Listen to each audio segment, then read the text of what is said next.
It's not clickbait. The Canon C80 does have a few problems. Let's talk about it.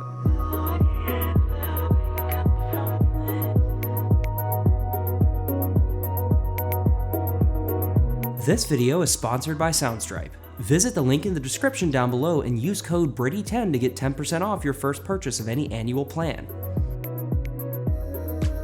I've had the Canon C80 for nearly 3 months now, and in that time, it's been a pretty solid camera.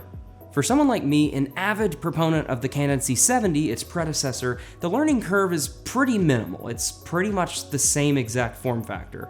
There are some minor differences though in image quality in terms of things like highlight roll-off, but I went more in detail about this in my hands-on video of the Canon C80 back in November. So if you're curious about that, check that out after this video. But over time, some of these differences have actually evolved into full-blown shortcomings, especially after the past 3 months. In fact, it's not that they just fall short, it's the fact that they're just not there anymore.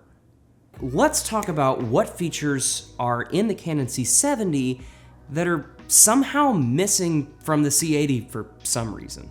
First off, and this is a big one, the preview LUT in playback mode. Now, if you don't know what this is, there's already a preview LUT built into the shooting mode for the Canon C80 and the C70 as well. So basically, if you've never shot with a Canon C80 or C70 before, you have the option to shoot Canon C-Log 2, 1, or 3, and obviously this is log gamut, and so you don't want to expose in this. It's gonna look all gray and weird to shoot in. So you've got this little thing called a preview LUT, and what this does is it puts a Rec. 709, a regular conversion LUT, over the camera monitor while you're shooting. So you kind of get an idea of what it's gonna look like in post without having to carry around an external monitor. Shooting in log is cool, but exposing in log is not cool. So this is a non-negotiable feature for me. But one of the neat things you could do with the Canon C70 was in the playback menu, when you went to go look at your clips, you could actually turn on the preview LUT there too. So basically when you're going and playing back clips, you're seeing them with that Rec. 709 conversion on you. You're not watching them in log. Having it when you're playing back clips of the Canon C70 is something that you don't get in mirrorless cameras that a lot of people are probably gonna be upgrading from. From someone who's coming from the C70 that has this is extremely annoying. The area this has a pretty major effect though on my shoots with is how I show clients clips as I'm shooting them. I've been on projects a lot where the client wants to take a look at how a shot went and give some feedback, maybe tweak some things, change some things on the fly, and it's really off-putting for them, and it kind of freaks them out when they see a video playback in log. They think, why is this gray? So to someone who doesn't understand log, this is not ideal. To be fair, this was a feature that was also missing from the more recently released Canon R5C, but some would argue that it kind of makes sense to be missing from that camera. It's essentially a step down from the C70 and the C80, and something in between a regular mirrorless camera like an R5. And most of the time, you're gonna rig that camera out anyway. You're gonna have an external monitor that allows you to put a preview LUT on the footage when you're playing it back externally. But something like this being missing from the Canon C80, which was also found in the previous C70, that's a bit of a different story. It's designed a little bit more for run and gun and a little bit less rigging compared to something like the newly released Canon C400.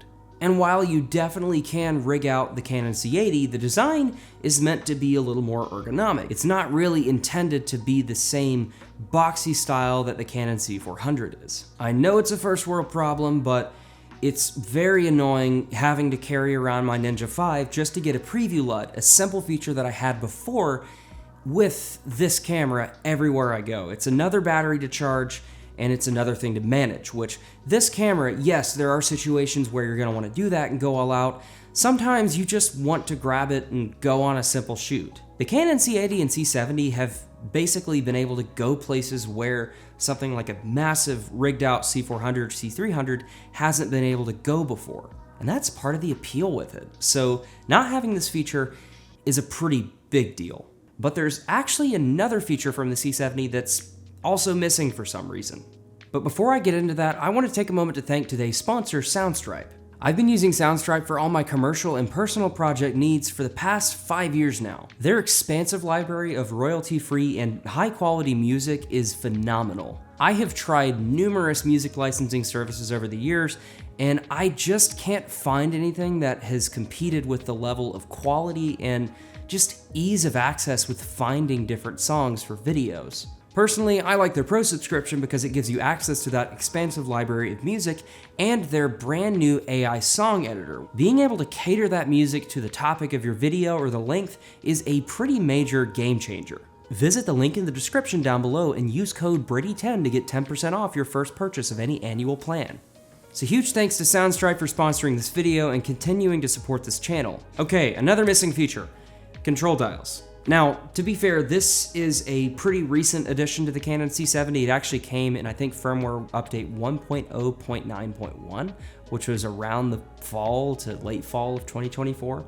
But this feature had just released for the C70 via firmware update and allowed you to actually program that rear dial around the set button.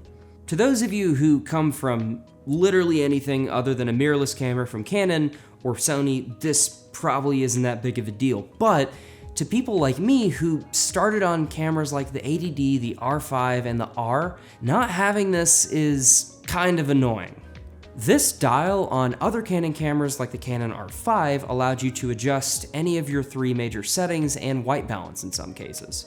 It's really convenient, you got your thumb back there anyway, you're using it to kind of navigate through things, and the fact that the Canon C70 was based more on the mirrorless design than cinema cameras of the past made it make no sense when this dial could do nothing except go through your settings menus. So for basically 4 years, Canon users spent a lot of time lobbying Canon to change this, and they finally did. And now it's gone from the Canon C80. This literally makes no sense. It's not so much that this particular setting is as much of a problem as something like the playback preview LUT being gone, but the fact and the principle that this feature was available previously with the C70 and added so recently, and now it's just gone? Very annoying, and while I know that sometimes things just happen, maybe it's overlooked, the fact that this is probably going to be present on something like the Canon C400 and not present here, that feels a little too intentional, so bad on you for that, Canon. Thankfully though, these shortcomings can be fixed with a firmware update, and I have to give Canon credit for being one of the best camera manufacturers to consistently offer transformative updates that change the user experience of their cameras over time. Seriously, when the Canon C70 first shipped, it didn't even shoot Canon RAW. Comparing the Canon C70 launch in 2020 versus the Canon C70 now in 2025, that's a very different conversation. Now look, do these two features being missing make the Canon C80 a bad camera? Absolutely not. Thankfully, they're just software features. It's something that could easily be added with an update. Let me be clear, the Canon C80 is a phenomenal overall package, and arguably one of the best value cinema cameras on the market in general right now. I've gotten used to the way the C80 handles highlight roll-off differences, and I've adapted to create some phenomenal images with this full-frame sensor. But I have to acknowledge that at this present moment, there are features that are in the Canon C70 which many people will be upgrading from since it's the same form factor but a different sensor, that are just not there anymore. And while it may not matter for some people, for others, that can be a big deal. All this to say, don't get fixated on the wrong parts of this camera. I don't regret buying this camera one bit, but Canon, please give me back my C70 features. I miss them.